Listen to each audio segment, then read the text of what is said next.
for Women. Welcome, everybody. Thanks for listening. What's up? We're here. We're ready to chat about smart things, probably, hopefully. How's it going? Pretty good. It is a rainy day here in San Diego, which is unfortunate. Yeah.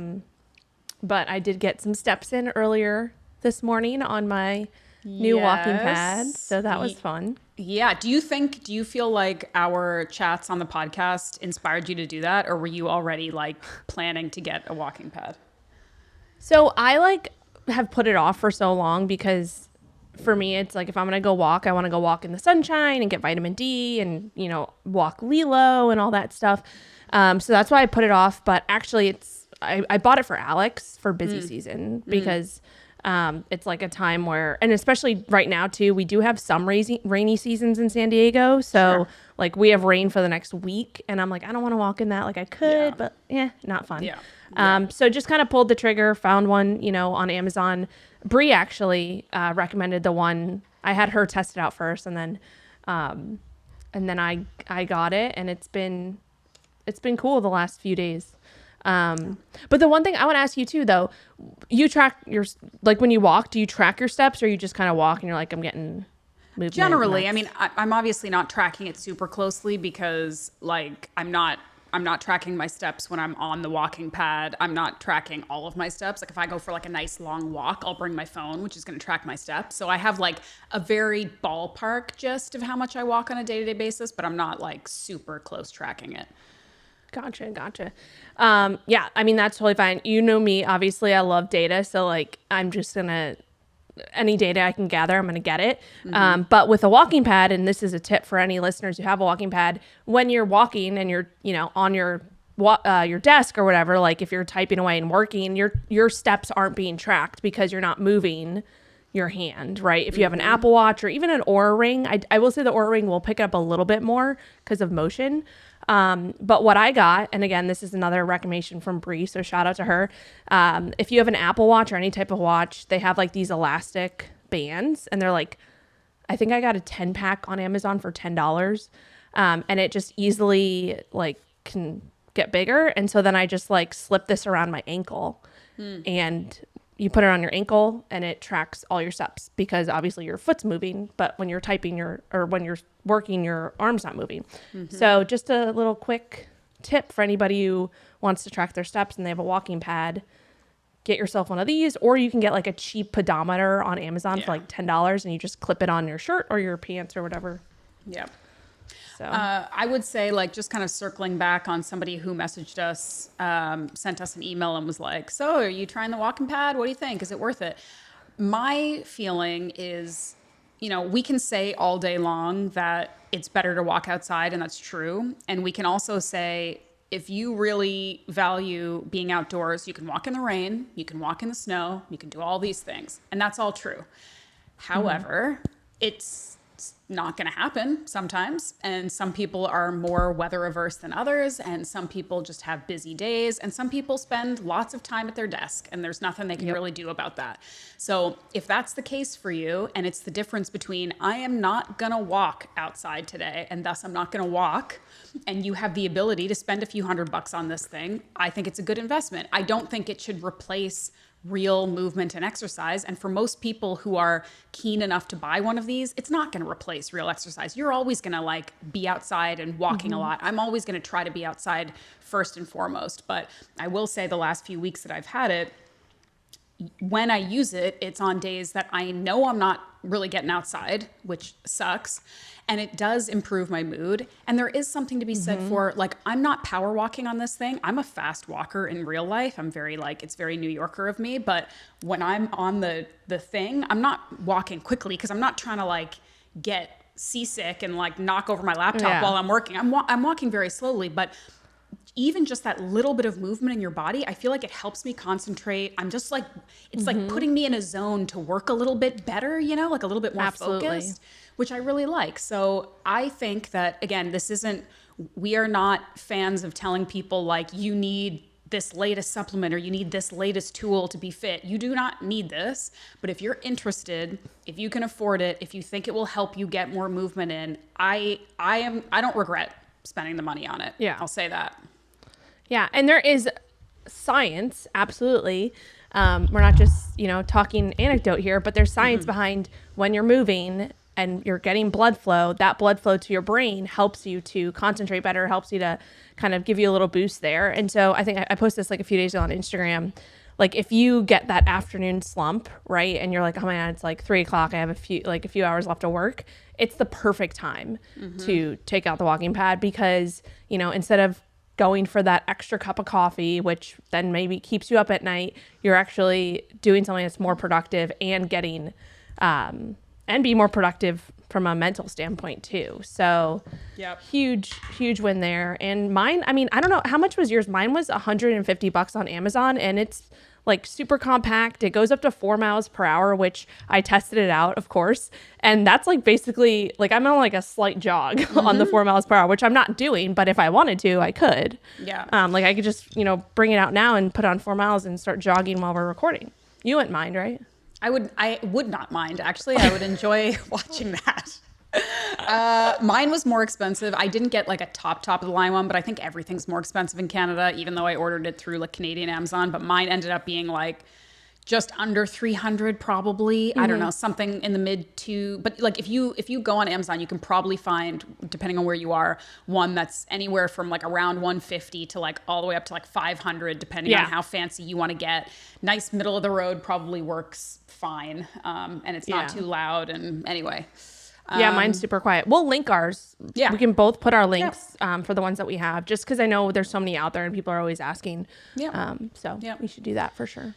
All right, cool. So that's wrapped up. Another experiment that we've been working on that we should talk about, and this relates to one of our sponsors, is some continuous glucose monitoring that the two of us have been playing with over the last couple of weeks. And so let's maybe just debrief. Yep, there's hers. If you're watching this on YouTube, mine is also here. You can see this little lump. It has been annoying, I will say, explaining this to people because all of my friends who are not like health and fitness nerds, every time I see them, they're like, what is happening on your arm? Do you have diabetes? What is going on? And I'm just like, it's an experiment, but I don't want to, rehash it. So let's talk about it here.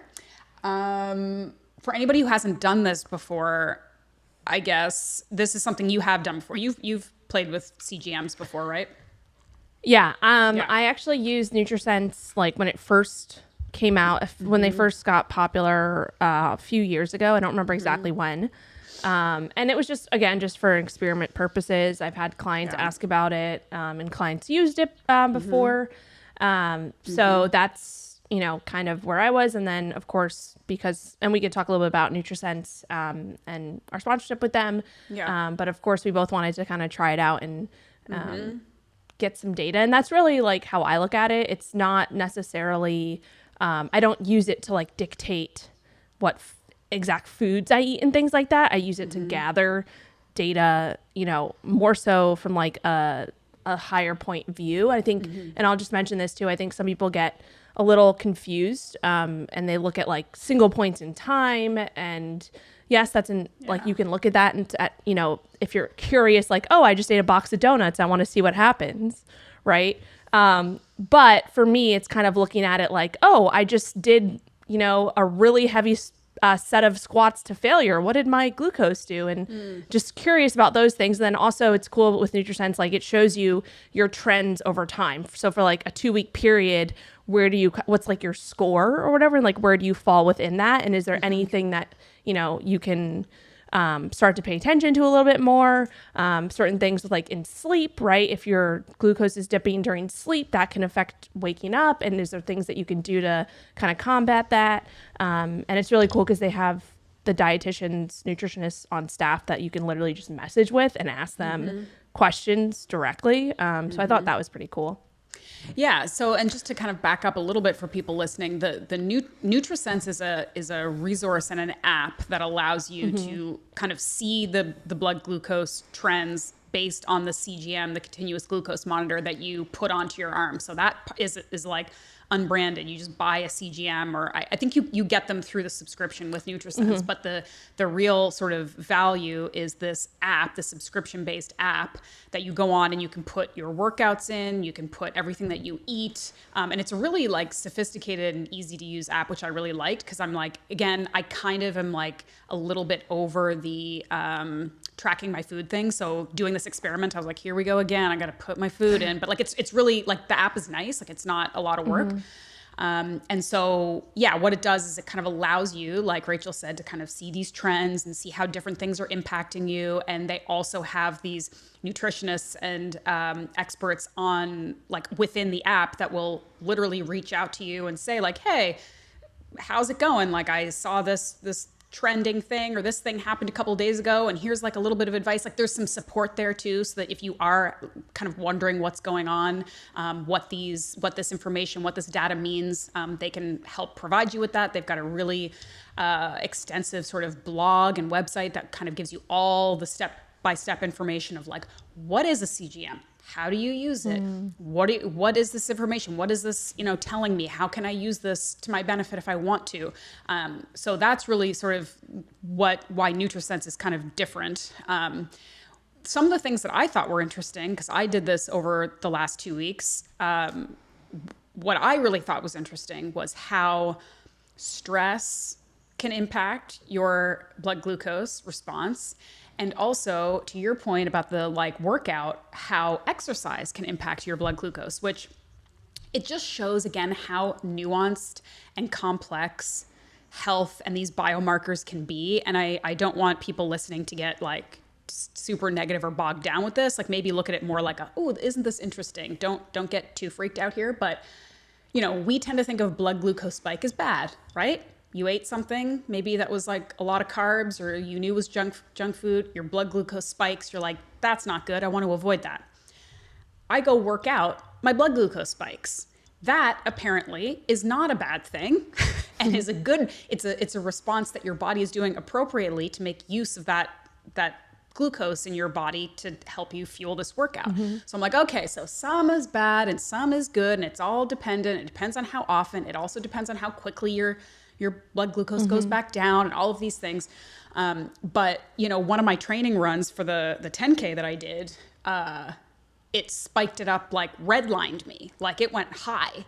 And I was like, I don't like that. So what, exercise is bad now? Like, should I not be working out too hard? But again, it's all about context. Like you said, you get to see sort of trends over time. And did you get 2 CGMs? Yeah, so you can like take this one off. They usually only last about 2 weeks, and you put another one in. Because I would say like probably you're going to want a few, if you're going to do this, you're going to want more than 2 weeks of data. And another example was one day I had this protein bar that I like protein bars. We've talked about this. Like, some people are like, all protein bars are disgusting and taste like fake sugar. And I'm like, I don't know. I'm a meathead. Like, I love protein bars. Some are grosser than others, but some, it's a glorified candy bar, but it has 20 grams of protein. It's better than a candy bar. It has 20 grams of protein, right? So anyway, this protein bar that I really like had it. It spiked my blood glucose. And I was like, dude, that sucks. Like, that kind of makes me not want to eat this anymore. Like, I was surprised by that response. And the next day, because I had another one, of course, I had another one, and it didn't do it. It didn't do it. And so I'm thinking, okay, what's going on here? And then I realized that the first day, I kind of had like a stressful day. I had like a lot of work. There was like a lot going on, and I could just feel, because if you're in tune with your body, like that day I was a little bit like jittery, kind of anxious, like sort of on high alert a little bit. My cortisol was probably high. And I'm just assuming I'd have to maybe eat this protein bar 10 days in a row to really know, but I'm assuming that it may have had something to do with how all of that was mixing together. I was already kind of stressed. Maybe I was a little bit more sensitive. And the next day when things were kind of chill, and it also could be the other things I was eating. Maybe I was just higher protein and lower carb that second day, But these are the kind of things that if you like to nerd out, if you like to really dive in and see how your body's reacting to things, you can answer these questions or start to answer these questions if you, like, from a more analytical perspective than just sort of guessing, right? So anyway, it was an interesting experiment. Yeah, for sure. And that's super. I mean, again, it's like gathering the data, looking at it in the context of your personal life. It's not like, oh, you ate a sweet potato and your blood sugar spiked. Now you should never eat a sweet potato. Like, absolutely no. That's not what we're talking about here. But there was, and I'll just say a quick thing, like, everybody worries about the spikes up, right? They're like, oh, I don't want it to spike too high. But that's not the only thing we're looking at too. Like you mentioned before, it's like, is it dipping too low? And that's something to even think about, like with workouts or like looking at your, paying attention to like your hunger and your cravings and things like that. Like I know one time it was like right before workout, I was just kind of feeling like not amazing, like a little lightheaded. I was like, oh, I'm just gonna like quickly scan and see where I'm at. And like my blood sugar was pretty low. And so I don't know if it was because of, I was also coming off of just being sick for a while. And so like that all had to play into it too. And I was just like curious. So I checked it and it lined up. But then, you know, there's other times when maybe it doesn't. So it's like all just kind of like gathering the data. And I do think, like you said, probably more than 2 weeks, just to kind of see those trends. And again, what's cool about the app is that, I mean, I don't enter my food or anything on the app. I literally just use it to scan and like look at the trends. But there is all of that you can enter in, and it also pulls it like from your, because I have an Apple Watch, so the Apple Health, it'll pull that data in if you did a workout or whatever it may be, which is cool. And then again, just like being able to chat and ask people questions like whenever you have them, I think is cool. So yeah. Yeah. I completely forgot what I was going to ask you. Oh, did you calibrate your blood glucose? Because it says you can calibrate it. Like it says if you're, you know, testing your stuff or whatever, and something seems off, like if it just seems like your blood sugar's super high or super low and it's not accurate, you can do like a different, like, you know, maybe like a finger prick test or something different to like check and see, basically as like a second opinion. And based on what that gives you, you can kind of like recalibrate. Did you do any of that, or you just kind of went based on? I didn't. Okay. Yeah, I didn't, because I didn't have anything that was like a red flag over the first few days. But I will say, like, and again, this is what they'll educate you on too, like taking a fingerprint prick blood glucose and your CGM, there's always going to be a slight variance, just because I don't know the exact mechanism, but basically the finger prick result is instant, and the CGM is like a little bit it's like cycled through, basically, if that's the easiest way to say it. So the numbers, like if you are doing this, then if you're like, oh, they're not exactly the same, and you did them within like 5 seconds of each other, it's normal for there to be a little bit of a discrepancy. Right. But again, someone will, you know, explain that to you too as well. And I think it's like, again, you'd probably only do the calibration if you're getting data that seems really off to you. And it's more just like, do you do the finger prick and is it way off from what the CGM is telling you? Or is it just like a little bit, it's kind of, you know, reiterating what it's already telling you? Anyway, it's all very interesting, but I think how we can kind of close this conversation right now is, now that people know that we're kind of playing with this, send us your questions about CGMs in general, about testing blood sugar, about the Neutr Sense sort of app, anything you want us to test or experiment with. I will say, on my birthday, I did not check my blood sugar because I ate a ton of donuts. And I I was just looking forward to that. I know. But, you know, there was a part of me that was like, this will be kind of fun. It'll be informational. And I was like, you know what? It's my effing birthday. And I don't want to do this to myself. It would be like weighing yourself on your birthday. I'm like, I don't want to do this. Okay. I already ran a 10K in the snow. I've already worked hard enough. Like, it would have been a mess between the like freezing cold 10K and then a bunch of donuts. Like, my blood sugar was probably all over the place. And I was just like, I don't want anything that's going to like dampen my day at all. So, and I'm an adult, so I don't have to do this.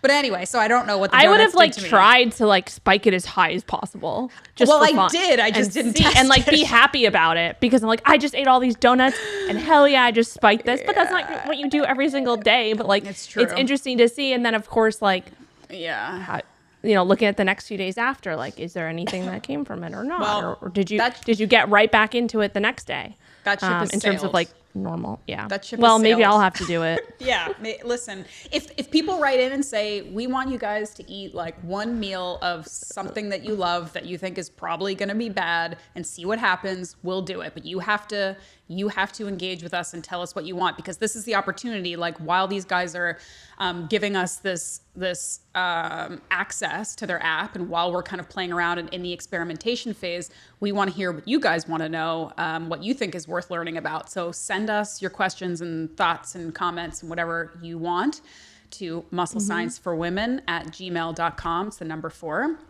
And just tell us what you want to hear. And in the meantime, if you are interested in NutriSense, I'm sure you've probably heard of it before. If you want to give it a shot, I mean, there's really no harm in doing it. If you like to learn about yourself and your body, you are going to learn some stuff. So you can check it out. And we have a discount for you. The promo code is MSW, of course.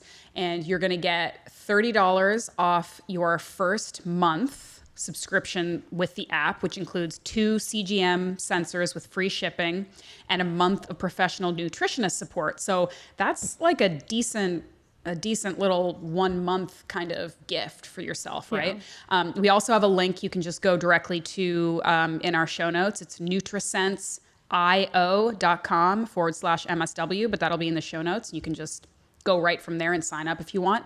And if you do, we'd love to hear, see what you're experimenting with and see what you're doing. Because again, this is all kind of extra fun stuff. Nobody needs to do this stuff. I mean, some people maybe do need to do it, but the vast majority of us, we just like to learn and experiment, and everything that you get out of this stuff is just sort of more resources to help you be healthier, right? So yeah. And especially if you are like someone who is maybe pre-diabetic, or like you've had elevated blood sugar, like when you go to your doctor's visits and things like that, then this definitely is something that could give you a lot of insights and for sure help with that. So yep. And it's cool, like, this has something to do with some of our other sponsors too, but like, it's cool to have these resources that help you sort of take your own health into your own hands, right? Like, we're not saying stop going to a doctor, stop listening to trained professionals, but it's nice to have additional support and additional ways for you to kind of figure things out on your own, because sometimes we don't have the professional resources that we'd like, and sometimes doctors aren't helpful. And so it's nice to just have some of these other kind of avenues for like learning and getting healthier, right? yeah. Absolutely. Okay. So sort of on this topic, this is a good segue since we're talking about food and things that may or may not be good for us as individuals. Here is a question that we got in our email from Mary. And she asks, this is actually a good question that we haven't gotten before. I think this could be kind of a cool conversation. I liked it. If I personally don't seem to have an intolerance to a food, such as gluten or conventional dairy, are those foods still inflammatory for me? I've not undergone a period where I cut them out and then reintroduce them. I'm just going based on how I feel when I eat them. So she's saying she has 2% milk in her coffee. She puts cheese in her scrambled eggs, Greek yogurt. She sometimes has whole grain pasta or bread. I mean, a lot of this sounds like my diet too, and I'm in a very similar situation. I also eat a good variety of protein, fruits, and vegetables. If foods are inflammatory and I don't get any physical adverse reactions that I can see when I eat them, how do I know they're inflammatory? Are they inflammatory for everyone or just people who have an intolerance? Good question. Good question, Mary. Thoughts? Yeah. So my thoughts are, I would say that there is and has been a lot of fear mongering around certain types of food being inflammatory. And I think, the simplest response to this question is like, if you are not feeling or seeing or over time have had any adverse effects to these foods, and, again, adverse effects being energy dips, digestion issues, certain things that are showing up, if you've done, and this is another thing, we don't have to go into this, but food sensitivity tests, a lot of those are just complete BS. So that's another thing you want to be very, very careful of. Don't be, getting those food sensitivity tests that you see maybe the ad on your Instagram and, do a quick blood prick sample. Honestly, that's just a waste of your time. There is a gold standard food sensitivity test. I believe it's called the MRT. Do you know that one? MRT test. I don't know. we can put some info in the description, but basically that is like the gold standard. And if you do have sensitivity or not sensitivities, if you do have, oh my gosh, what's the other word of sensitivities? I'm having a brain fart. Intolerances, because it's a little bit different. Like sensitivity versus intolerance, there's a little bit of a difference there. But if you have an intolerance towards a certain type of food, like it will potentially show up on that. But again, taking that within context of everything else and knowing how to read that test and all of that is important. But bottom line is, if you are not having any issues, just because you may have heard, maybe on someone's podcast or on a commercial that yogurt or cheese is inflammatory, I would say BS. Because certain foods in my eyes, can't be inflammatory. It's again, how that specific person reacts to that food and their response to that, which may be an inflammatory response. But the food itself is not inflammatory. Does that make sense? Yes. Okay. I mean, I would say I agree with most of what you're saying. And I'm also doing some research, like some specific research recently. So this is very top of mind around food allergies versus sensitivities. And I think it is worth noting because things get so muddled through the context of the media that we're absorbing information. And there is a very big difference between a sensitivity and an allergy. Like we don't talk about this anymore. Like people are all about their sensitivities and I'm sensitive to this and that. And I'm not trying to discount, if you feel like crap when you eat something, don't eat something. It's very clear and very simple. And if it doesn't work for you, it doesn't matter if it's the healthiest food in the world. So respect that. But Absolutely. There's a very big difference between when I eat gluten, my digestion's kind of off and I feel kind of icky, versus if someone ingests peanuts and they go into anaphylactic shock. That's the difference between a sensitivity and an allergy. You are not allergic to something unless it is extremely impactful to the point of potentially life-threatening. That's what an allergy is. An insensitive or sensitivity or an intolerance is anything short of that, where you just feel like crap. You break out, whatever, even getting like a rash or something. So actual allergies are much more rare, and most people don't really have that to gluten and dairy, although some people do. The one thing I would say, just to play devil's advocate here a little bit, because again, I agree, like I crush dairy. I've always crushed dairy, and I live in a family of people who are gluten intolerant. So I think just some gene got passed along and I got lucky. And I think there are a lot of people out there who are just fine with gluten. I actually also find, the only impact I have for gluten personally is if I'm just eating a ton of things that have gluten, I might gain some weight because I'm eating a lot of carbs. It doesn't impact my digestion or anything like that. It's just like, if I'm eating bread all the time, I might get a little fluffy. But I actually find that a lot of gluten-free mixes impact my digestion more negatively than if I just ate the gluten, really. And I think there's a lot of people who are like that. So these are things that are worth noting. But the one thing I'll say to Mary is, if you eat these things and you're fine, eat them and be fine and enjoy your dairy and your gluten. But you did say that you have never tested this theory by taking them out of your diet. So the one thing I would say is, if you are interested in this, you obviously have some interest because you reached out and asked us the question. Some people don't know how something's impacting them until they cut it out. So you may think you feel great, and maybe you do, but if you cut both of these things out for a month and suddenly somehow you feel like you've dropped a pant size and your energy's even better and maybe your sleep is even better, like maybe you don't know unless you've tried it. So I see no harm in cutting these things out if you want to, as a little personal experiment for a month. Just cut it all completely out, and then maybe you add just the one thing in, just the dairy for a bit, see how it goes. If that's all great, maybe add the gluten back in, see how it goes. And chances are you're going to feel great both ways. And then but you don't know unless you try, right? So it's always worth kind of playing with these things, I think. Yeah. I couldn't agree more, I think. And that's what I was having a brain fart on, between sensitivities versus allergies. That's what I was. Thank you. You cleared it up for everybody.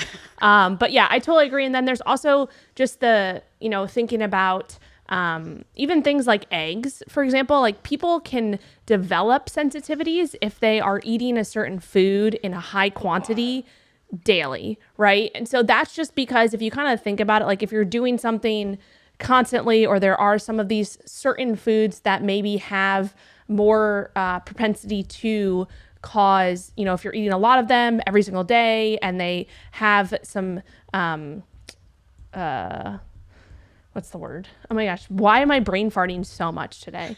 They have some compounds, I guess you could say, in them that potentially could stir up a bit more versus like something else, then maybe that's something to pay attention to too. So it's not only just like dairy, gluten, there are some other foods that you could develop maybe some sensitivities to, and you're having some issues like bloating or digestion and you're trying to figure out what it is.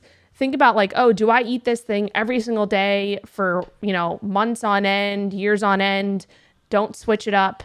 That could be something. But again, like I eat yogurt and cottage cheese every single morning for breakfast for the last year, and I don't have any issues with that. And I have tested taking them out for periods of time too, and personally didn't notice like any difference there. But I have also tested taking eggs out, and for certain periods of time, I have actually noticed a little bit of difference in terms of bloating and like some gas and things. But then later on, bringing it back in and not having those things too. So it's also can be like, last year your digestion and even like bacteria in your gut can be completely different than what it is this year or over time, and that changes too. So don't just like, put something out and be like, oh, I can never have dairy again or I can never have gluten again. Things change. So be experimental and test and assess over time is what I would say. I live in constant fear that I will develop a sensitivity to eggs because eggs are my life. Like the eggs are the perfect food. I eat them every single morning for breakfast, sometimes later in the day too. And they're just so perfect and they're so delicious and I never get tired of them. And I really am afraid that someday my body's going to be like, enough with the eggs already. And I'm going to be really, really sad about it. But I'm sure I'll figure it out if that happens, but hopefully not. Yeah. Anyway. Okay, so we're at about, our time. Do you want to ask, do you want to do one more question or do you want to wait till next time? Why don't we save it? Okay, let's save it. Get people coming back. Leave them wanting more. Hey. Yeah. All right. Okay, great. Right. Well, that's awesome. Great chatting with you. Awesome. Catch you on the flip side. Don't do stupid shit. Oh, wait. Do you like my new sticker? I noticed that in your Instagram stories the other day. You got to send me a sticker so I can put it on one of my new stainless steel shaker cups that I got. Did you see that the other day?